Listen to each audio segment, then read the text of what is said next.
자, 오늘 말씀의 제목이 있습니다. 한번 같이 한 음성으로 했으면 좋겠습니다. 아무도 막을 수 없는 복음의 전파.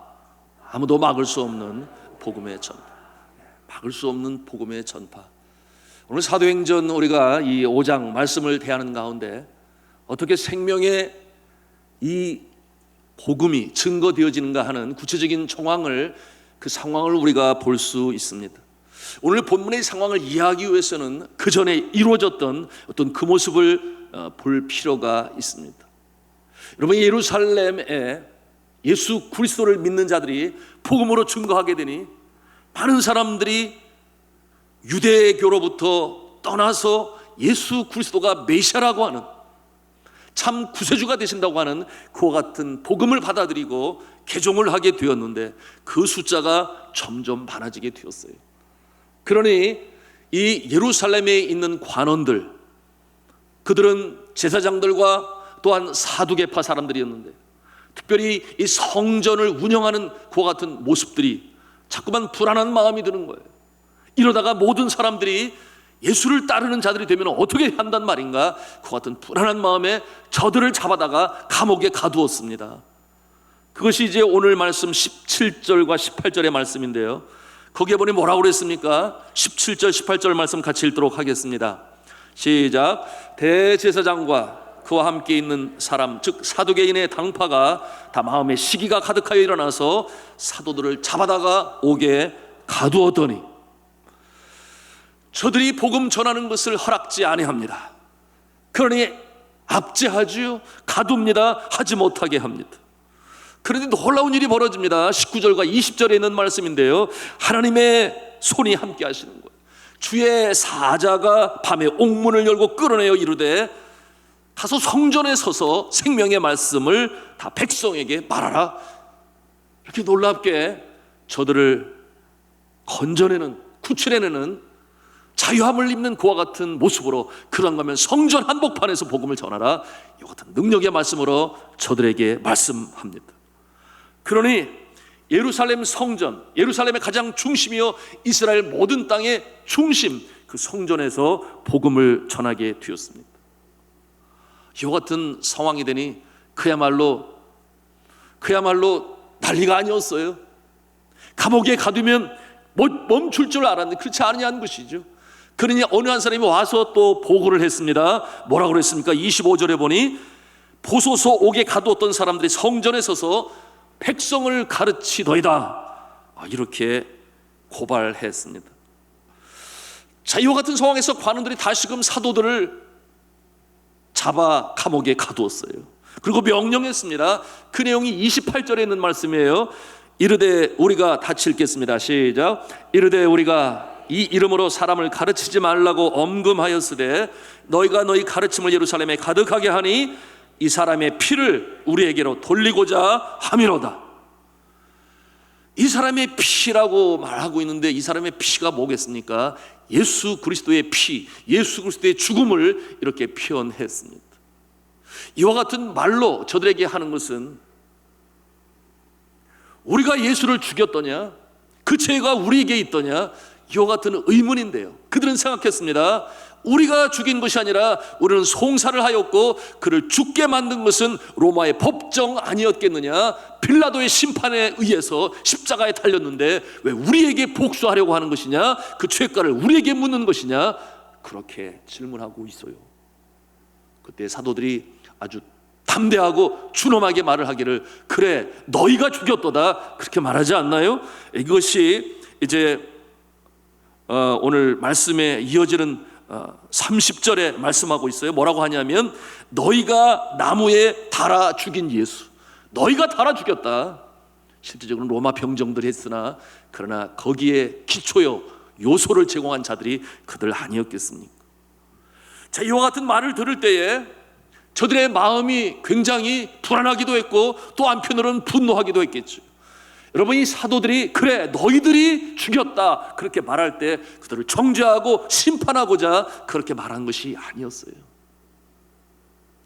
이어서 사도들이 말하는 말씀이 어떠한 내용이냐, 그래 너희들이 죽은 예수가 너희들이 죽인 예수가 다시금 부활하여 살아났다. 그와 같은 말씀으로 연결하고 있으니 내가 너희들을 정죄하고자 하는 그런 말을 하는 것이 아니라 이제는 회개하고 용서함을 받아 구원을 받으라. 이와 같은 말씀으로 저들에게 전하는 것입니다.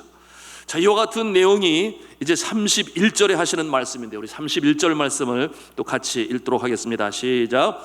이스라엘에게 회개함과 죄사함을 주시려고 그를 오른손으로 높이사 임금과 구주로 삼으셨느니라. 아멘.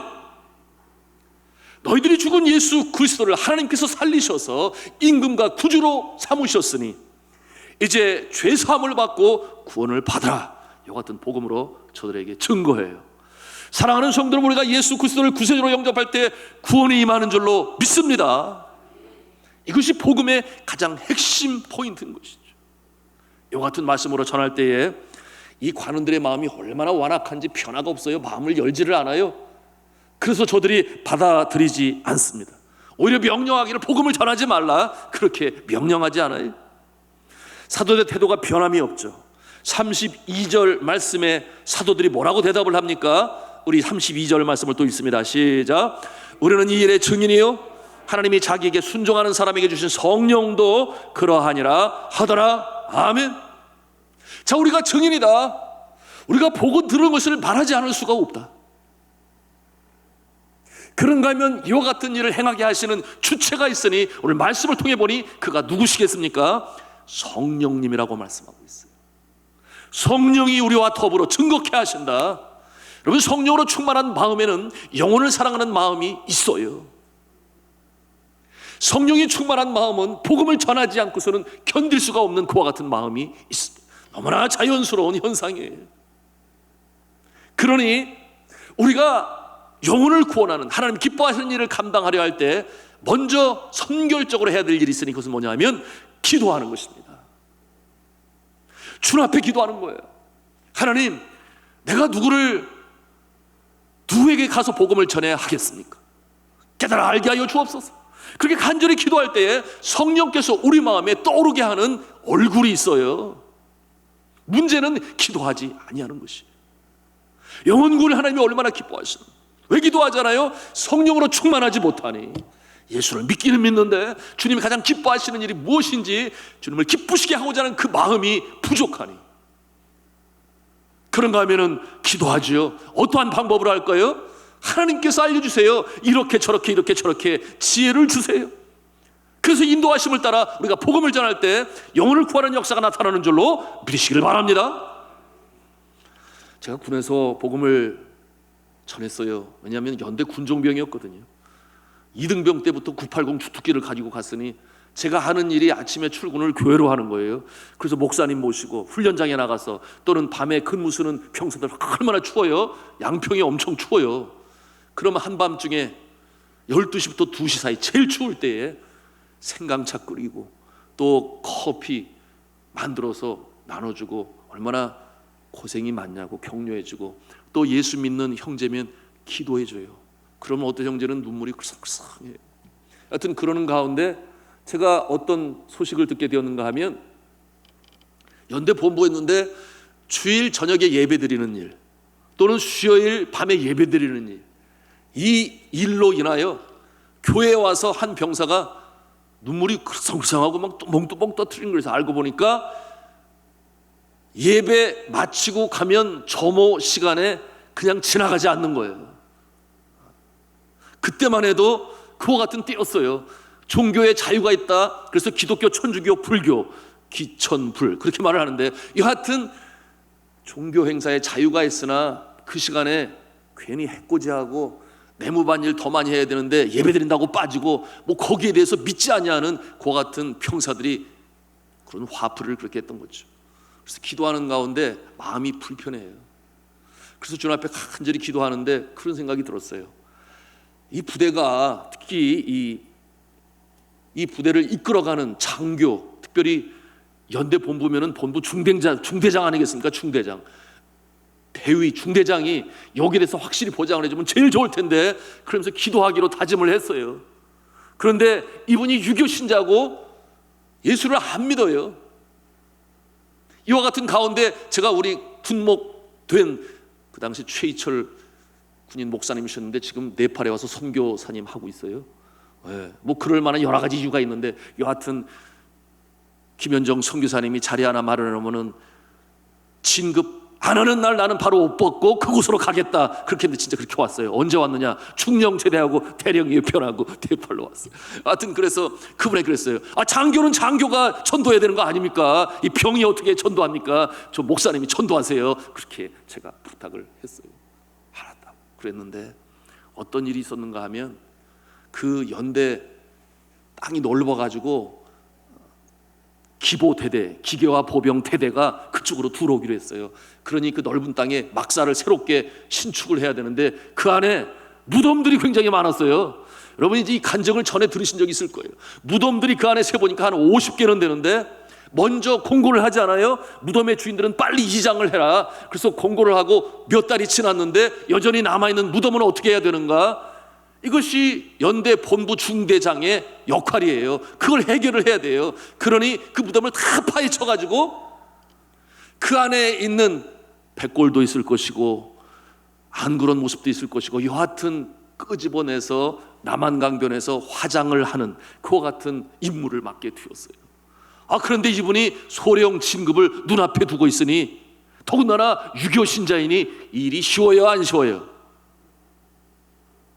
어렵죠. 네, 어려워요.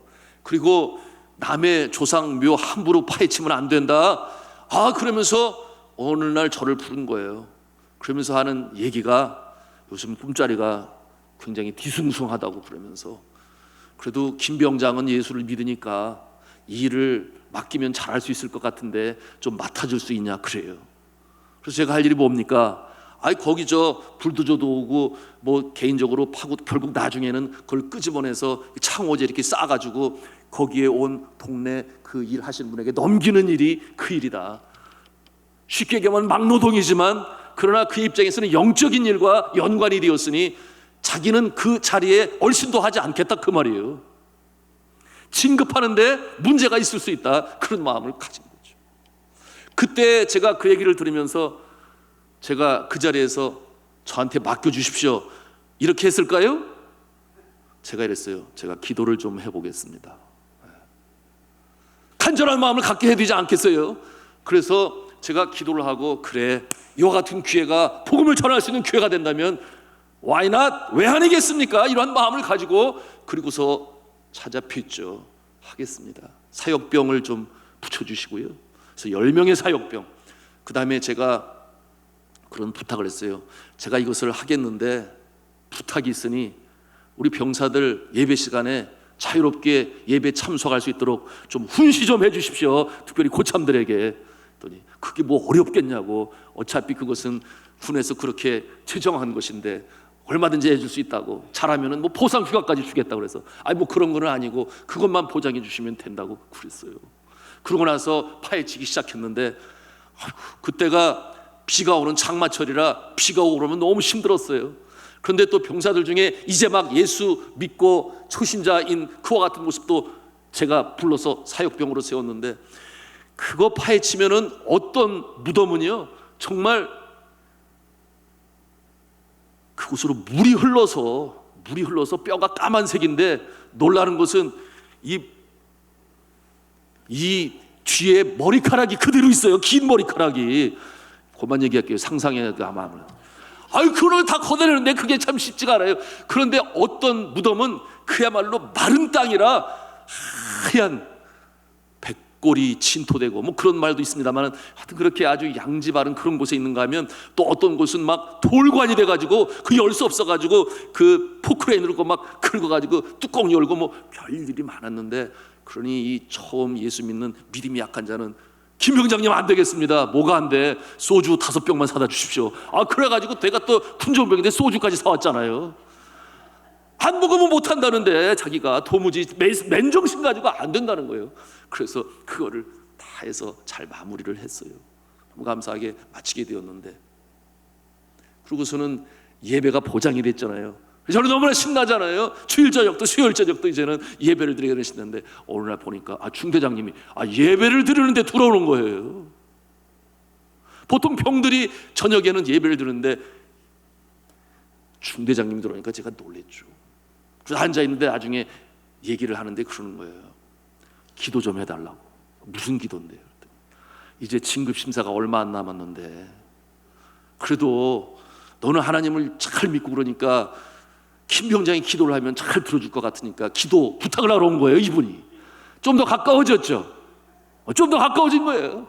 그래서 알겠다고 기도하겠다고. 그래서 이 내용을 이제 우리 군목님에게 말씀드리고 간절히 기도하고 여기까지는 내가 숙였으니까 앞으로 목사님이 좀 하셔요. 그렇게 이제 얘기를 하고 했는데 이분이 나중에 군인 가족들과 함께 예배를 드리는데 주일 낮에 나오신 거예요. 할렐루야죠. 왜 나왔어요? 진급되려고.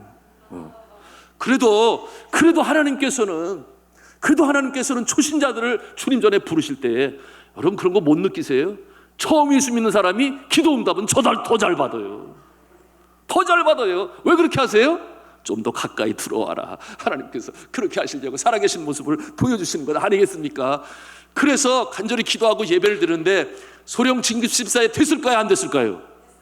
됐어요. 이분이 육사 출신도 아닌데 됐어요. 그래서 너무나 감사하잖아요. 그리고 궁금하고 나중에 제대한 다음에도 궁금했는데 제대로 신앙생활 하는지. 나중에 저희 군목님을 만나고 네팔에서 그 얘기가 나오기 시작했는데 지금도 그렇게 신앙생활 잘하고 있다고 그래요. 너무 감사하죠. 너무 감사해요. 사랑하는 성도 여러분, 오늘 제목이 아무도 막을 수 없는 복음 전파. 오늘 이처럼 감옥에 갇히고 그리고 결국은 나가게 되지만 다시 매를 맞고 나가는 사도들의 모습, 여러분 그 모습을 상상해 볼 때 복음의 전파는 아무도 막을 수 없다. 어떠한 장애물도 막을 수 없다. 심지어는 순교의 장에서도 복음을 전하는 스데반 집사님의 순교를 우리가 보지 않아요. 성령으로 충만한 자에게 하나님께서는 복음을 전하고자 하는 마음을 주시는데 이와 같은 모습이 여러분에게 있기를 저는 주님의 이름으로 축복합니다. 자, 성경 말씀 이 33절에 보니까 뭐라고 그랬는가? 그들이 듣고 크게 노하여 사도들을 없이 하고자 할세. 여러분이 복음이 증거되어 주는 곳에 사단도 가만히 있지 않아요. 악한 영이 역사해서 자신의 영역을 빼앗기는 것 아니겠습니까? 그러니 하나님의 확장되는데 믿지 아니하는 자들 가운데 역사하는 악한 영이 못하게 해요. 막아요. 그러나 믿음의 사람들이 패배합니까? 패배하지 않아요. 여러분 예수 그리스도께서 제자들에게 그렇게 말씀하시지 않았나요? 두려워하지 말라, 담대하라, 내가 세상을 이기었노라, 그렇게 말씀하시잖아요. 이겨놓고 하는 전쟁, 예수 그리스도께서 사단을 결박하여 가두었다 그랬습니다. 여러분 구역장님들 다녀오시고 안수집사님들 우리 장로님들 다녀오셨는데 필그림 하우스에 가면은 거기 더 하우스 뷰티라고 하는 미궁에 들어가기 전에 가다 보면은 사자가 양쪽에서 딱 버티고 서 있어요. 철로 역정의 코스인데 이 크리스찬 기독도가 그곳을 지나가려고 하는데 사자가 있으니 얼마나 두려워요. 그곳을 지나갈 텐데 뭐가 필요해요? 믿음이 필요해요. 하나님이 나를 지켜보아 하신다. 그와 같은 마음을 가지고 가야 되는데 그래 거기에 필그림 그 하우스에 그 과정을 가는 사람들이 걸어가는 싹 들어가는데 갑자기 우르릉 그런 소리가 나와요. 거기서 깜짝 놀라는데 보니까 이 사자가 묶여 있어요. 쇠사슬에 묶여 있어요. 쇠사슬에. 그래서 아무리 으르렁거리고 겁을 줘도 나를 물을 수는 없다. 무엇을 보여줍니까? 사단은 으르렁거릴 뿐이에요. 그러나 그 사슬은 묶여 있으니 우리는 해하지 못해요. 우리가 예수의 이름으로 나갈 때 승리할 줄로 믿습니다. 이런 마음을 가져야 불안, 초조, 염려, 밤에 잠을 못 자고 아니요. 우리 성령께서 우리 안에 내주하시면 예수의 이름으로 물리칠 수 있음을 믿으시기 바랍니다. 자, 이와 같은 상황에서 사도들을 저들이 어떻게 합니까? 가둬두고. 이와 같은 모습 가운데 우리가 생각해 볼 수 있어야 하는 것은 이 사도들이 복음으로 증거할 때에 한 사람이 나타나서 뭐라고 그러는가 하면 이스라엘 사람들아 주의하라. 그가 누구였는가 하면 가말리엘임을 우리가 볼 수 있어요. 함부로 사람을 그렇게 헤아려 하지 마라. 왜냐하면 그들이 마음을 먹었습니다. 이 사도들을 없이 하고자 하여. 그랬잖아요. 33절에. 그러니 그와 같은 모습을 보면서 35절에 말씀하는 거예요. 가말리엘이 나타나서 하는 말씀. 우리 35절 말씀을 같이 읽겠습니다. 시작. 말하되 이스라엘 사람들아, 너희가 이 사람들에게 대하여 어떻게 하려는지 조심하라. 그렇게 권면을 해요. 그리고 이어 38절에 말씀하는데 뭐라고 보니까 이 사람들을 상관하지 말고 버려두라. 그렇게 말씀하고 있어요. 여러분, 이 가말리엘은 굉장히 존경받는 그와 같은 사내들인 공회원이었습니다. 가문이 훌륭해서 뿐만 아니라 저가 많이 학식적으로 배우고 똑똑해서 뿐만 아니라 경건한 모습으로 율법을 지키는 그와 같은 자였어요. 그러니 그의 말을 청종하지 않을 수가 없어요. 그러면서 저가 두 개의 예를 말하잖아요. 드다의 예. 뭐라고 그랬습니까? 그것이 36절에 있는 말씀인데, 이전에 드다가 일어나 스스로 선전함에 사람이 약 400명이나 따르더니 그가 죽임을 당함에 따르던 모든 사람들이 흩어져 없어졌다. 그 예와 또 하나의 예가 있으니 갈릴리 사람 유다예요. 여러분, 이 갈릴리 사람 유다, 가말라 출신의 인물인데 AD 6세기, AD 6년에 로마가 세금을 거둬들일 목적으로 조사할 때 저가 반기를 들어요. 우리 하나님만 경외하고 따르는데 로마에게 세를 줄 수가 없다. 그래서 반기를 들어요. 그러나 결국 로마군에 의해서 진압을 당해요. 결국 이 가말리엘의 논리는 무엇입니까? 하나님께서 행하고자 하시는 일을 하면 누가 막으려고 해도 그 일은 이루어지게 될 것이요, 그러나 하나님의 뜻이 아니면 결국 사람의 뜻이니 그처럼 사라지게 될 것이니 두고 보자. 이와 같은 논리로 그 관원들을 설득하는 것입니다. 여러분, 이와 같은 내용이 38절 39절 말씀인데요, 같이 읽도록 하겠습니다. 시작. 이제 내가 너에게 말하노니 이 사람들을 상관하지 말고 버려두라. 이 사상과 이 소행이 사람으로부터 났으면 무너질 것이요, 만일 하나님께로부터 났으면 너희가 그들을 무너뜨릴 수 없겠고 도리어 하나님을 대적하는 자가 될까 하노라 하니. 참으로 논리 정연한 지혜로운 주장 아니겠습니까? 그래서 놓아주기는 놓아주는데 그냥 놓아주지 아니하고 채찍질을 하고 그리고 놓아줍니다. 자, 우리가 이와 같은 모습을 보면서 생각하고자 하는 것이 있는데요, 여러분, 이 사도들의 복음이 결국 사도들이 베드로가 로마에서 순교를 당했습니다. 그런가 하면은 요한의 형제 야고보가 또한 순교를 당했습니다. 아시는 대로 스데반이 죽었습니다. 그래서 그를 따르는 자들, 예수를 쫓는 자들이 다 흩어졌습니까? 안 흩어졌습니까? 안 흩어졌어요. 오히려 복음 더 왕성히 증거되었습니다. 이와 같은 모습은 이미 예수 그리스도께서 십자가에 달려 돌아가셨으나, 그러나 그 복음이 사라진 것이 아니라 계속해서 왕성하게 전파된 모습을 통해서도 이것은 하나님께서 기뻐하시는 일이라는 사실을 나중에 가말리엘이 깨달아 알게 되었겠죠. 아무도 막을 수가 없다. 어떠한 장애물도 복음 전파를 막을 수가 없다. 이와 같은 모습을 볼 수 있지 않겠습니까? 여러분, 이 진리라고 하는 것은요, 어떠한 장애물이 와도 밟힐 수 있겠죠. 그러나 다시금 일어나는 것이니 진리는 아무도 막을 수가 없고 방해할 수도 없고, 방해한다 할지언정 다시금 일어나는 것이 진리요 복음인 줄로 믿으시길 바랍니다. 이와 같은 왕성한 역사가 지난 2000년 속에 지금까지 이루어지고 있어요. 제가 한번 몇 달 전이죠, 12월인가 1월인가 금천구청 앞에 가니 이 신천지가 전도대를 만들어 놓고 이제는 뭐 나와서 전도한다, 이제는 감추지 않겠다, 이제는 그만큼 신도수가 늘었다, 그 수가 자기들 말로 30만이 되었다. 그래서 나와서 하는데 제가 그들을 만나지 않았겠어요? 그래서 만나서 대화를 하게 되는데 자기가 선교사라고 그렇게 소개를 하더라고요. 그래서 반갑다고, 나도 선교사 출신이라고. 어디서 했더니 필리핀에서 했대요. 필리핀은 어디에서 했냐고. 그래서 말고의 문을 이렇게 트고 대화가 진행이 되었습니다. 그런데 그 선교사의 논리가 이러해요. 만약에 하나님께서 신천지를 인정 안 하신다면 신천지가 벌써 끝났을 거 아니냐? 누구의 말이에요? 가말리엘의 말을 인용하더라고요. 그런데 하나님께서 이 신천지를 인정하시니 이렇게 왕성하게 많은 사람들이 신천지로 돌아오고 기성교회를 떠나서 일로 들어오고, 그런가 하면 2019년도에 공부한 학생들이 이제 2020년 초에 졸업을 하는데 그들의 숫자가 10만 명이나 공부를 했다는 거예요.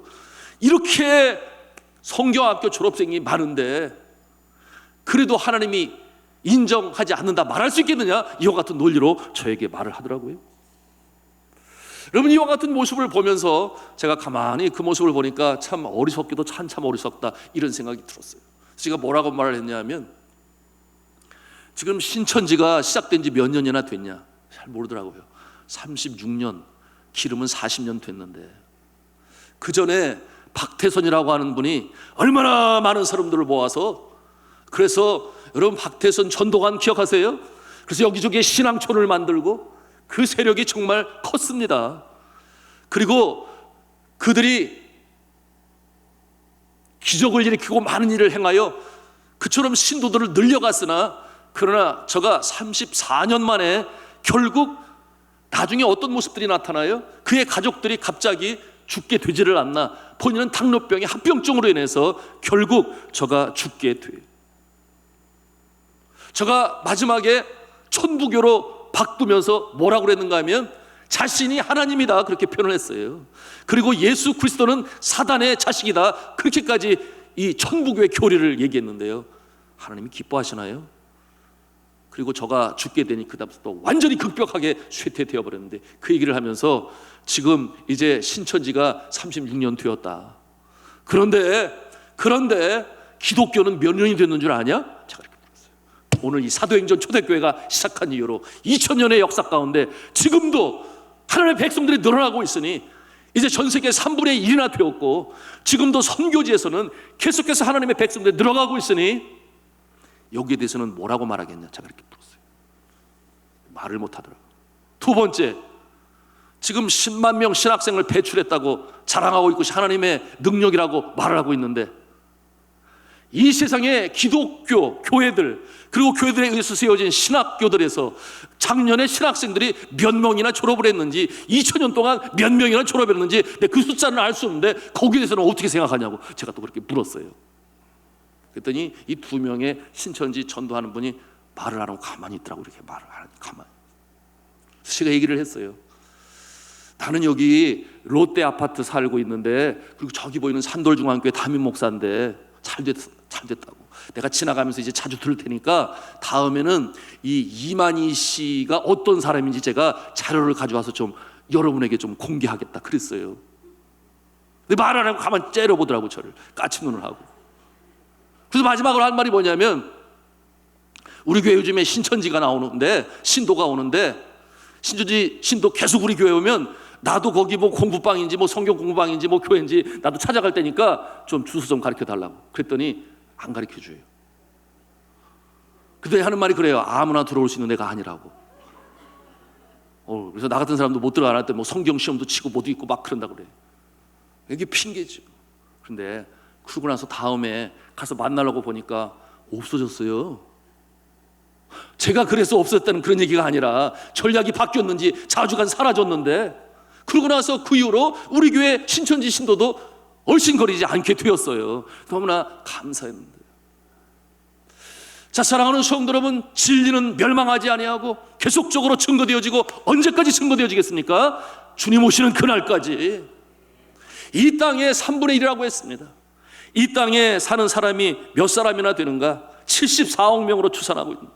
그 가운데 23억 명이 기독교인이에요. 3분의 1에 가까워요. 그러니 이 3명 중에 1명이 기독교인이에요.